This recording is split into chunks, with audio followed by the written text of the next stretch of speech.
if jiu-jitsu is not a martial art, what is it, dance or like some kind of expressional art, you need to be able to kick somebody's ass with it when it comes to it. Welcome to the Combat Creative Podcast, where we explore the heart of Brazilian Jiu-Jitsu, uncovering its creative, entrepreneurial, and leadership qualities with guests who embody what it means to be a leader in our BJJ community.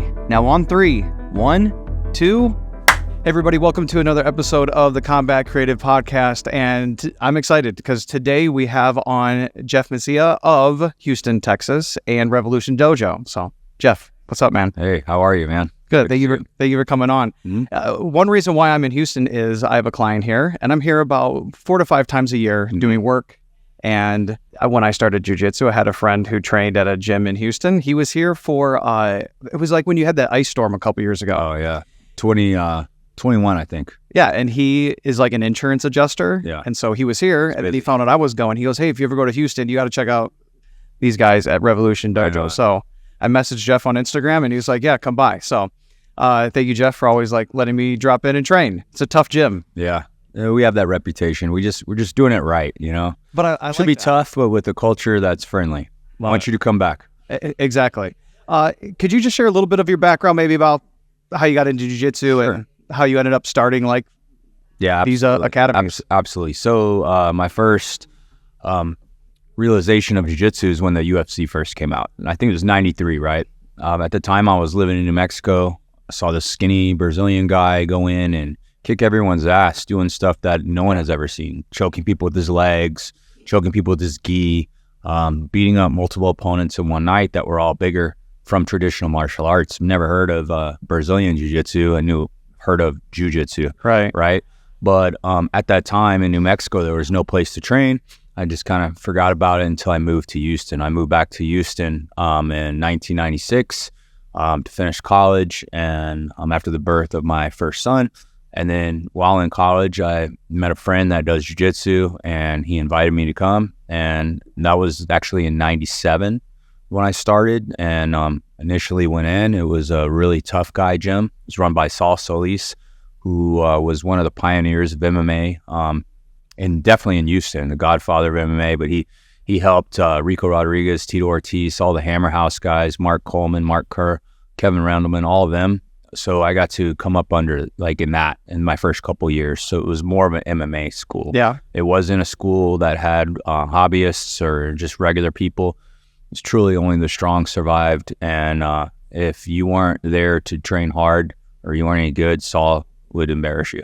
Really? So learned a lot of what to do and what not to do there. Nice. Yeah. And then how did that eventually get to the point to where you have, how many locations do you have here? So I have 4 locations that are Revolution Dojo locations, and then we have 3 other affiliates that are part of our BJJ Revolution team, which is a national team under Rodrigo Medeiros and Julio Fernandez.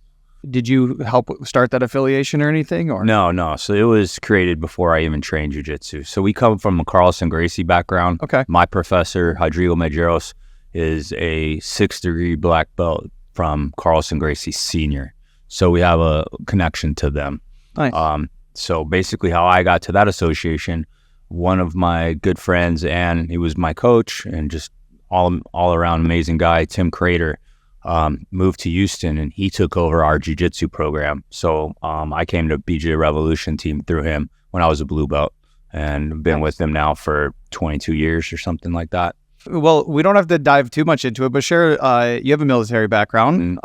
Maybe you just share what you've done and what you're doing now. Yeah. And then how has that experience, how has that reflected your jiu-jitsu to like running a school as a business owner? So I joined the military very late. I actually went into a boot camp at 38 years old, and people were like, are you crazy? Why are you doing this? You have at the time I had 2 gyms, married, kids, everything like successful. So it was like a risky thing to do, go away for a while, do something, but I always teaching jiu-jitsu. Of course, I've had a lot of students that are in the military, and it's always intrigued me. I wanted to do it if the opportunity was there, and the opportunity is there. So in my mind, I'd rather take a risk and never leave a opportunity undiscovered. Like I'm not afraid to take risks, okay? Because I didn't want to be that guy, I should have done it, I couldn't, it's too late. But no, I'm going to do things if I want to do them.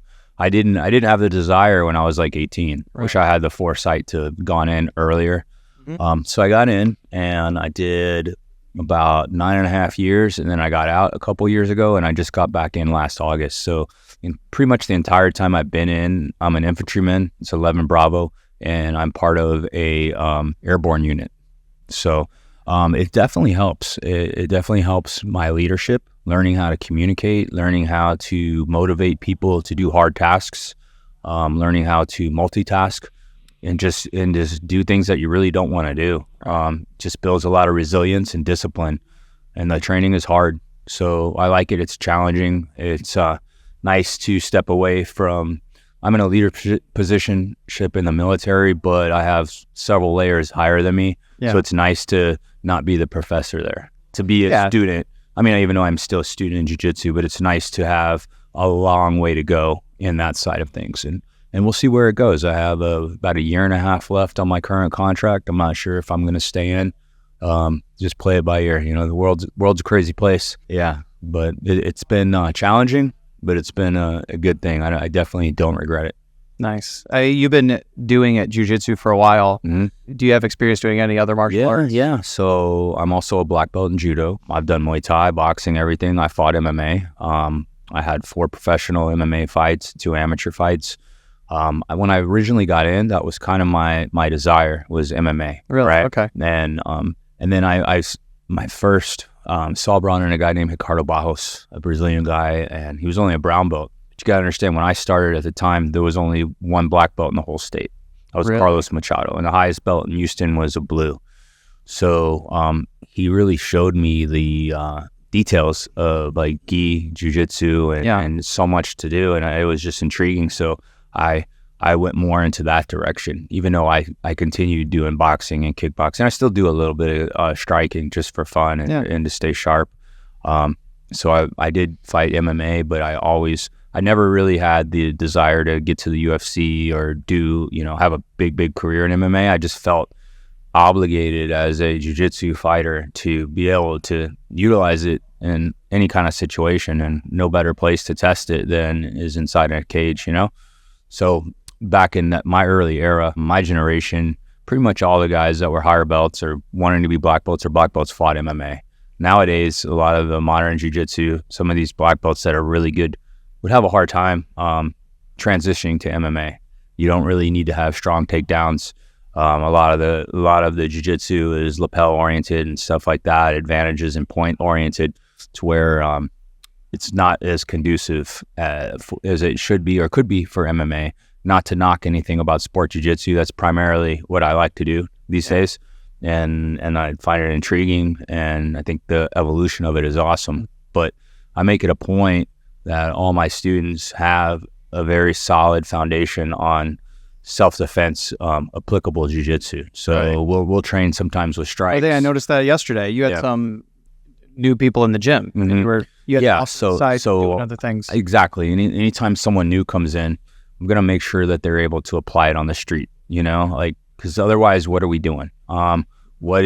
If jiu-jitsu is not a martial art, what is it, dance or like some kind of expressional art, you know what I mean? And you need to be able to kick somebody's ass with it when it comes to it. Someone bigger than you or more aggressive than you. And I find it pathetic for gyms, especially people that call themselves black belts or professors, not to have that experience. You don't necessarily have to be a fighter or have fought, but you better know how to, and you better pass that on. Because I would feel so terrible to have one of my students, especially a color belt, get just beat up on the street. I mean, for me as a practitioner, I'm 4 years in, never hiding that. Like, I would hate to be investing all this time and money. And I mean, yes, I'm getting exercise, and but I don't want to build like a false self-confidence. I want to make sure that I'm hoping that I'm getting really good exercise, having fun learning something, but also can apply it. Hopefully I don't, but it's better to have that experience in the gym where it's somewhat controlled instead of the first test time it out on the street with some drunken meth head or something, Right. It's better to test it out here first. Well, I'll jump into business here a little bit, just about the schools. But before that, just thinking about the impact of it on your life, the sport, and we know jiu-jitsu is physical, but how has the sport impacted your life? And in maybe what ways? I mean, in so many ways. I've been doing it my entire adult life. So first of all, the people that I've met and the relationships I have is probably the best attribute of jiu-jitsu. You know, my wife, I met through jiu-jitsu. All my closest friends. Mm-hmm. She's a world champion black belt. Your wife is? Mm-hmm. She's not training that much right now. We're expecting. I did see that on you try to. What can I learn about Jiv without stalking him? No, it's okay. But so I do remember seeing that. Yeah. I haven't had a chance to meet her, but I mean, all my best friends, all my closest friends. Anytime you endure some hardship, physical hardship, mental hardship with the people around you, you get close, right? It's just like in the military, you're going through some terrible training and some people combat, and you draw close to those people that have those shared experiences. So you get that through jiu-jitsu, you're vulnerable to the people you're training with, meaning that I trust you while you're choking me. You get hurt, things like that. You develop a bond. So I'd say that. The second thing would be the self-belief, right?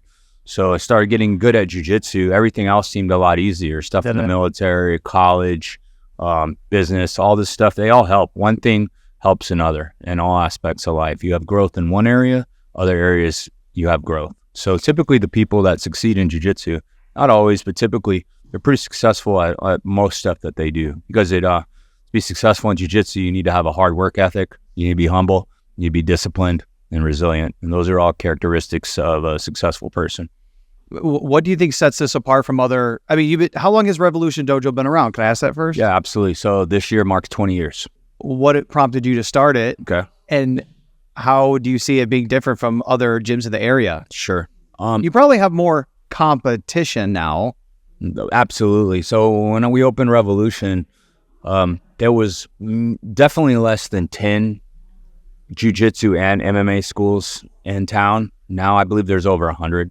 Wow. I knew every single person. Houston, and it's just insane, right? It's just everywhere. Over 100, yeah. So I opened it. We opened Revolution. Me, Tim Crater, who's a UFC veteran and also a fourth degree black belt. Yves Edwards, one of the first UFC fighters, Pride fighters in Texas. And Anthony Johnson, a really good friend of mine, strong striking and jiu-jitsu background. We opened it because I was training at Saul Solis's gym, and he closed the gym. And we really had no place to train for a little while. And the other guys, there was just some stuff going on there. Let's just say that, where the other guys weren't training there anymore. So we closed the gym. I didn't have training partners. At that time, I was traveling to Brazil and competing. And so were the other people I mentioned. They were competing in, either jiu-jitsu or MMA. I was like, let's just open a small warehouse, like a fight club, not trying to have a business. I used to be in the music business, so I already had a career. Just a place where we can train hard and have it open all the time and do what we want, right? So we did that with the intentions of not really making a business. We didn't want to lose money, but it was literally a $300 a month warehouse in a terrible neighborhood. And before you know it, we were packed and we outgrew the place.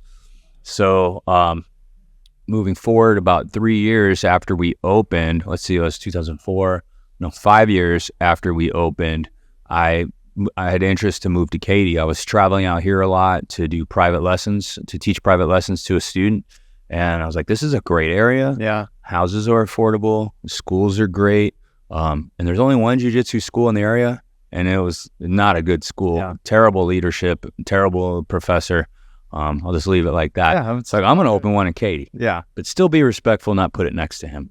So before I even opened the doors, I probably had 40 students come in from that school, and we're just like, what are you doing here? I go, this is jiu-jitsu. He goes, it's so much different. You're nice. In what ways? Okay. You're nice. You actually fight. You're actually good. You don't make fun of us, So it really helped, And so this gym right here in Katy grew really quick. And then from there, I closed that first one and moved it to another location in Houston. So that's where the downtown gym originated. And then our third location, we opened in Cyprus with Professor Alexandre Ciccone. Okay. And he's a famous world champion black belt, and Dinko Bektic. Since then, Dinko broke off and opened a gym in the Heights, one of my black belts. So we have the 4 Revolution Dojos. Yeah. So I'd say what makes us different, people view us as a competitor school.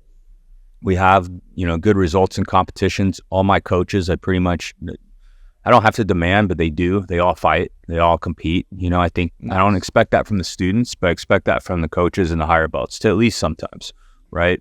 But the key to success here is our culture. Everybody is important to me. Anyone that has a good character is more important than the guy that brings in the medals. So I'm really about building solid individuals, great people with great ethics, and that are successful, more than I care about the IBJJF trophies on the wall. And if you look behind our wall right there, we have a lot of them. So how do you do that? I think it's you got to care about people. You got to really want to see the best out of people. I mean, now you've trained jiu-jitsu long enough, you know what it's done for you. So you see someone come in, everyone needs that. Everyone needs to taste success, right? And jiu-jitsu sometimes is the first time someone tastes a little bit of success. And a lot of times the first time they do athletically. A lot of people come in that are unathletic, have never played sports, but they have the discipline and they get good, so it really shows that you can grow through hard work, through hard training and the right support system. So I try to give that. Not only that, we have an amazing community. We help each other off the mat just as much as I help the guys here. We communicate with everyone that has businesses here. Hey, you need a plumber, we got you. You need a mechanic, we got you. You need a whatever you could think of, tattoo artist. So we're going to take care. We have our own community within the jiu-jitsu community that expands beyond the mat. So we really, really help each other out. If someone's sick, we're going to take care of them. Someone's financially in trouble, we'll do something, So I love it's that. An extended family more than, I just don't forget about the students. Even if they quit, I keep up with most of the people as long as they're solid people. Yeah. The schools that I've been to or visited that are doing well, I see similarities, how they treat people, how they take care of people outside of it, they're doing it, more life together, growing together. It's culture and customer service. I mean, the biggest, the That teams, doesn't sound that complicated to figure out. It isn't, but a lot of people, younger black belts, or they oh, we got to be the world champion all the time, or we're the best because we're the current world champion, or this and that.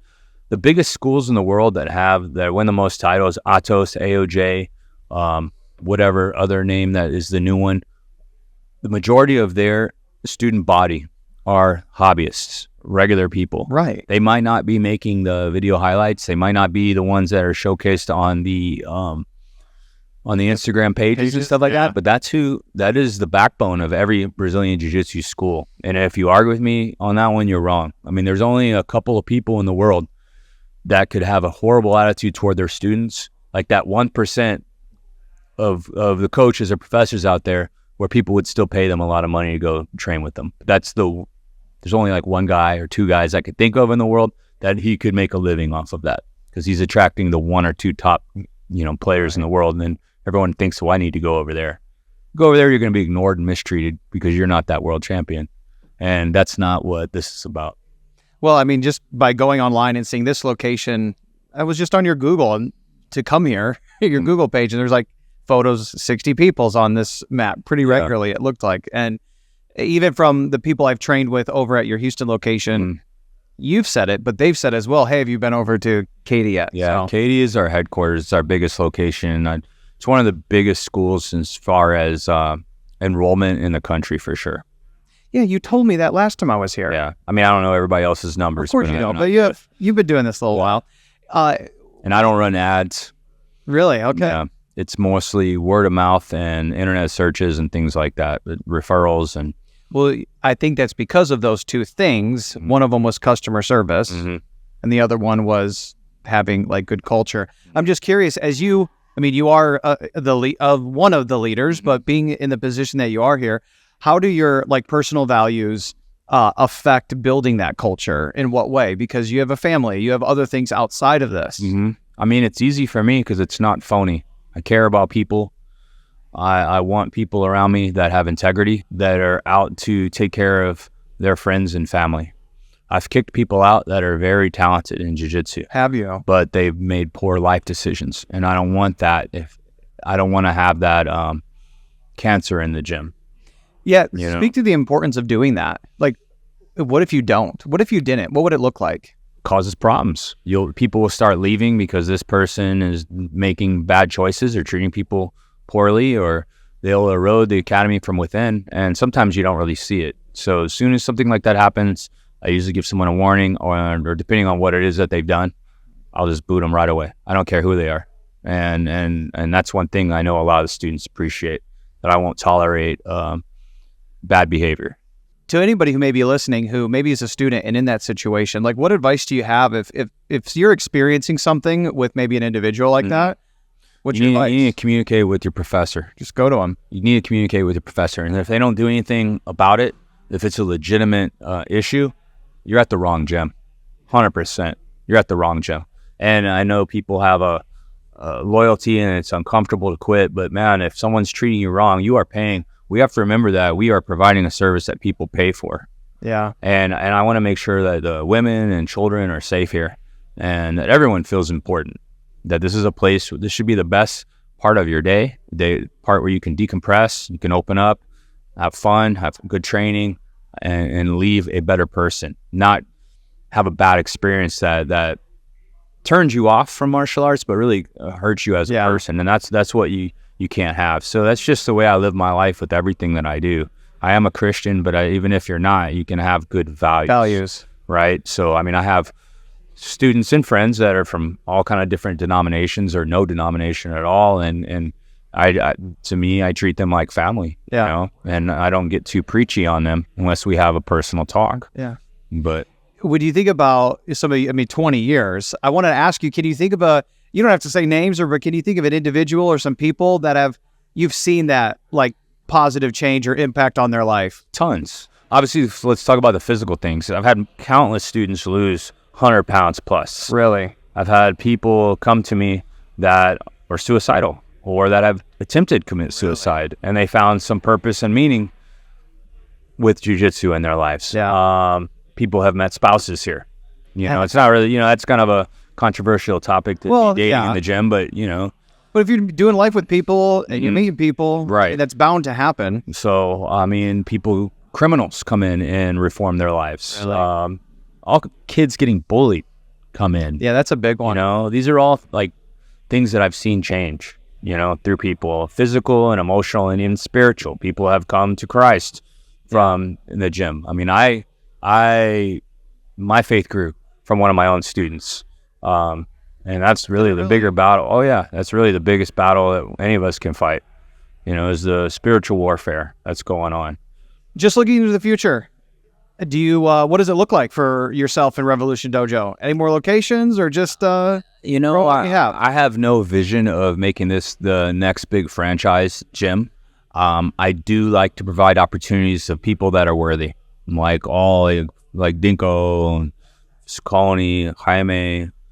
We just opened up an affiliate with Professor Alex Lane called Fast Lane Jiu-Jitsu. People that are great people that have a passion to succeed and a passion to give forth to others, the benefits of jiu-jitsu. So if the right opportunity's there and the right person, sure. But it's more about having the right people behind it first and foremost. A lot of my students want to open gyms, and if they're the right person and we find the right opportunity, I will 100% support them in every way possible. I want to see people fulfill their dreams, but I really want to support people that have good moral conduct and standards. Well, when it's all said and done, what type of legacy would you like to leave here, be remembered by?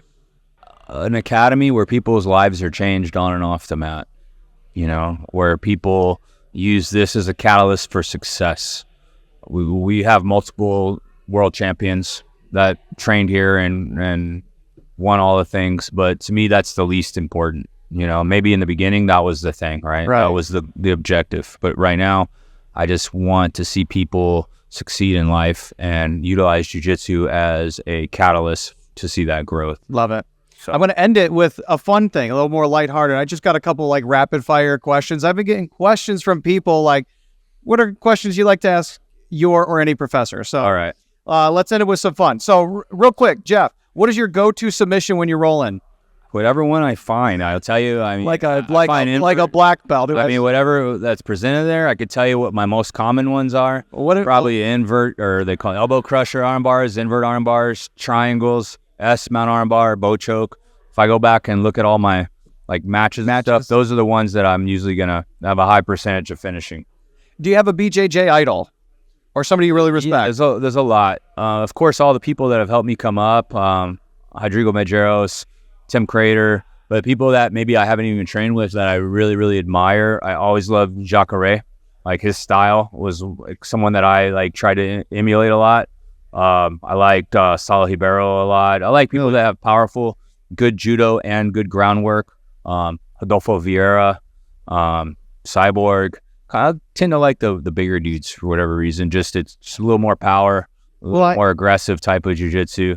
There's so many. Marcelo Garcia, sure, obviously him, and there's so many. And then there's new people. I like watching the Rotolo brothers. They're newer generation. They're so exciting. It's entertaining. It's exciting. Yeah, they're so exciting. And even if I don't agree with his behavior, Gordon Ryan, I admire him. His jiu-jitsu. Yeah. And I study all these guys. Everyone has. I may have had to unfollow him lately due to his flip-flop content. I had to tell my wife, no, he's a jiu-jitsu person. I swear. Like it's. Why are you looking at this flip-flop site? There's nothing jiu-jitsu on it. So he's getting all kinds of people in trouble these days. But no, yeah, it's great. Yeah, I've been working with one of Jacare's professors. Oh, yeah. Lucas Pinheiro. Yeah. Who, he's in Orlando. I've been seeing those videos, dude, with him and Jacare together. Exactly. Dude, I shook Jacare's hand the first time. I was just like, I could not imagine getting punched by this dude. I see most people know him from MMA. He's had a great MMA career, but you need to go back and see his IBJJF matches. Right. Him and Terere. Those were like, he has a strong judo background. Yeah. Oh yeah. Those were both of my like kind of favorite guys to watch. That were so exciting, dangerous on the bottom, dangerous on top. I knew Jacare would make a good MMA fighter when he made that transition. He's a super nice guy. A little bit of a language barrier. I'm trying to learn Portuguese. Yeah. But dude, he's just always got a big smile on his face. Yeah. Always greets me. Really nice. I want to go there and train with him. Dude, come by or bring him down. Next, gi or no gi, and if so, why? I like both. In the beginning, I preferred no gi. I prefer gi now. To me, first of all, had a lot of knee injuries, and I don't want guys trying to rip my knees apart where my knees used to be bulletproof. I find the gi more complex, more technical. No gi a lot faster. The sweat, you can get in and out of stuff a little bit easier, which makes it maybe a little more exciting. But there's more tools. Everything you could do no gi, like disregarding the rule set, you could do gi, but not the other way around. Right. And most good gi players could take their gi off and do just fine.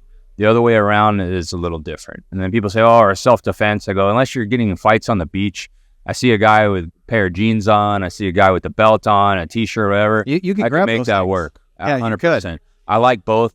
Good jiu-jitsu is good jiu-jitsu. If you're good at jiu-jitsu, you'll be good in any situation. Love it. All right. What do you think the most underrated BJJ technique is?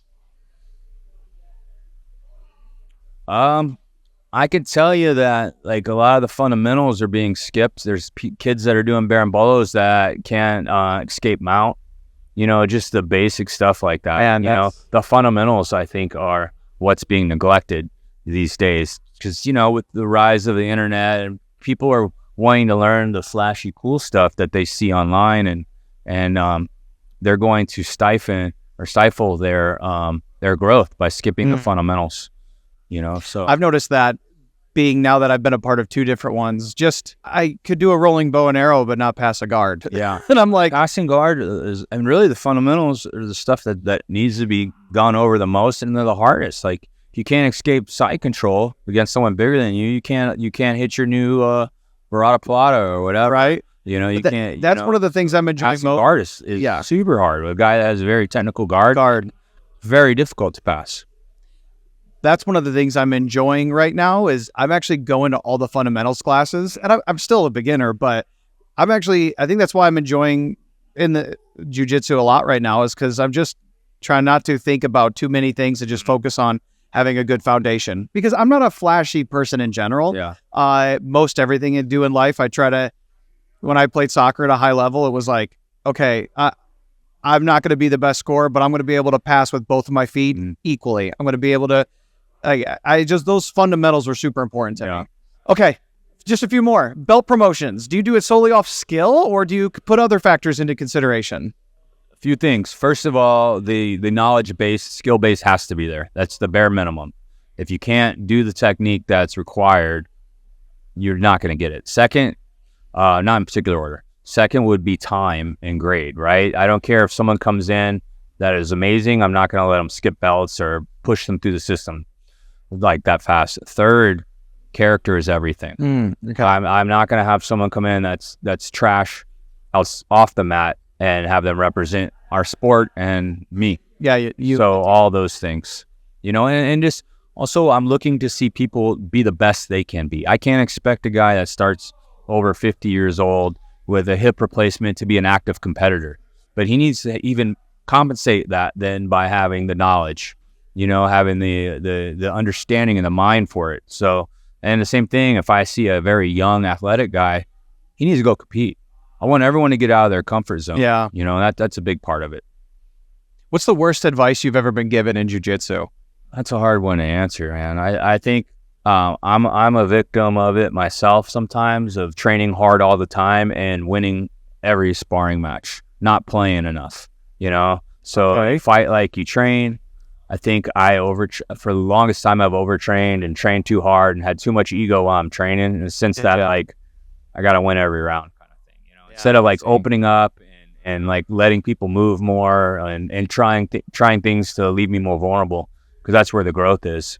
That's just the way I've been wired in my personality. So I think some of that is my own bad advice. Right. No, I tell other people, hey man, this is just training, In training, do you prefer passing guard or playing guard? I like both, man. I feel very comfortable both. Depends on who I'm fighting. Depends on, what their strengths or weaknesses is. How do you recover mentally and physically after a competition? Usually when you get back to the gym, I like to get back training as soon as possible, but you decompress a little bit, reflect on the wins, reflect on, more importantly, the losses, and just get back into it. I've been competing almost every year since I started, so it really is just part of what I do, What's your ultimate jiu-jitsu goal, and how do you plan to achieve it? I want to see other people succeed in life. So I don't have any, for me, I'm happy with where I am and myself, but I want to create more opportunities for other people and make them champions on and off the mat. Love it, man. Hey, thank you so much for taking time to do it. And I want to say to all of you guys, thank you for tuning in. There's a lot of podcasts you could be watching or listening to on the internet. So the fact that you took time out of your day to tune into this one, we really appreciate it. We'll see you in the next one. Peace.